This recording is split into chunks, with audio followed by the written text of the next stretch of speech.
hasn't just been white groups out in force, causing trouble. There has been a reaction from some Muslim communities, particularly notably in Birmingham.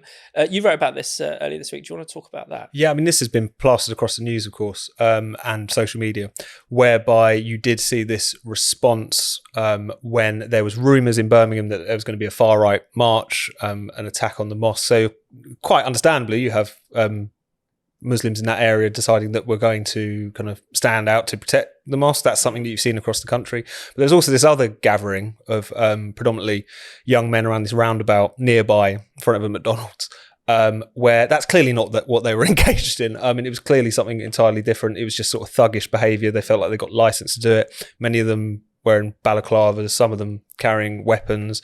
You know, if they were really out there to defend their elders, I don't know why they were also doing donuts around the roundabout and things like this. It was clearly just a sort of form of sort of sectarian thuggery that they were engaging themselves in. One claims they had a staff, not a giant stick, like for religious purposes, but I'm not sure. Sort of splitting hairs to a certain extent. People could make their own minds up from that. But it was obviously horrendous. Not only were they going around, there was criminal damage, which is already taking place. They also smashed up this pub. They beat up a man outside, or a group of them, I should say, beat up a man outside a pub, actually sustained some quite bad injuries to his liver, I believe, from the beating, that is, not from the pub. And what was striking, as has been the case throughout this discussion again, is the sort of lack of police presence. Also the tendency after the fact, as we saw from Jess Phillips MP, that's happened within her constituency, to try and sort of make excuses for it. She suggested that the original rumours, and they did turn out to be rumours of a far-right protest, were designed to flush out this kind of response. But the fact that it has flushed out that kind of response is still a problem. There were also comments from the local police chief saying that they'd been in contact with the quote-unquote community leaders. It's never entirely clear who that is supposed to be or who elected them to hold that particular office, but there you go. Said that they could police their own youth, as it were, so they didn't need them. To take that as read is a slightly strange sort of state of affairs. And whilst there's been an attempt to kind of draw on a kind of equivalence before what we saw in Birmingham, also saw it flare up in Croydon and elsewhere, there's been an attempt to kind of draw an equivalence between that and the racist rioting we've seen kick off across the country, and that's obviously ridiculous. But nevertheless, it does point to a particular problem, which is if you are in a position as the government and as the police force that you're trying to deflect and deny these accusations of two-tier policing, surely you'd think they would want to be on the front foot in terms of dealing with this form of sectarian violence as well. And the refusal to do that, combined with the denialism that this is even a problem amongst the sort of great and good, has been shocking, and it's continuing to feed the narrative of people whose narrative you wouldn't want to feed, shall we say. So a horrendous own goal on their part. Yeah, definitely. I mean, Keir Starmer has got this nickname now, two-tier Keir. Even Elon Musk has been tweeting about it. There is this denialism that there are, any differences in how certain groups are treated by the police, which again it seems odd coming from the people who say that police are systemically racist and they always treat people differently according to their skin colour. Now the narrative is the police would never treat anyone differently according to their background.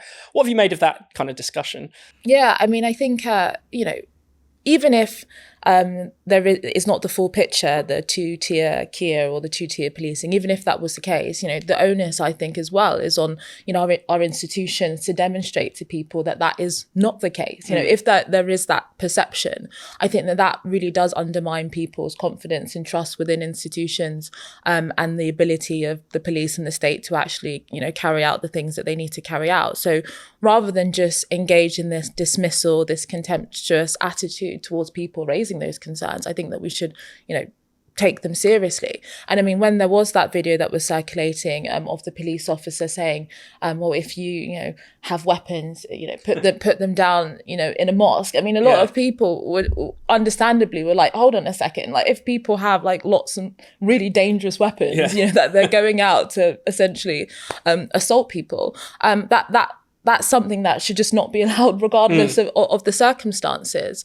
So I think that there are these individual situations. People have also talked about some of the Palestinian protests in which there were people, and there's been videos of other things related to it, shouting genuinely, anti-Semitic slogans or calling for things that created a sense that this was not a welcoming place for certain groups of people.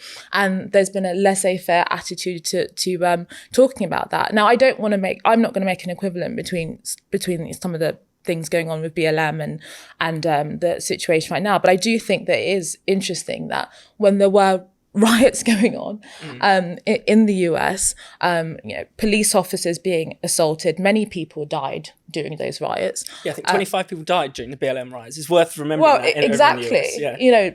Businesses from all backgrounds were burnt, and it was some horrendous scenes during that time. If you raised any questions, you were classed as a apologist for racism. Yeah. So we can't have a situation that when it is a cause that people find favourable to their particular interests, that all of a sudden, concerns about fair policing, law and order, get completely dismissed, because there will be other people that have a different cause and will use those same arguments. And therefore, I think the responsibility now is on the police and the government to genuinely reassure people and condemn all acts of violence, regardless of where it comes from.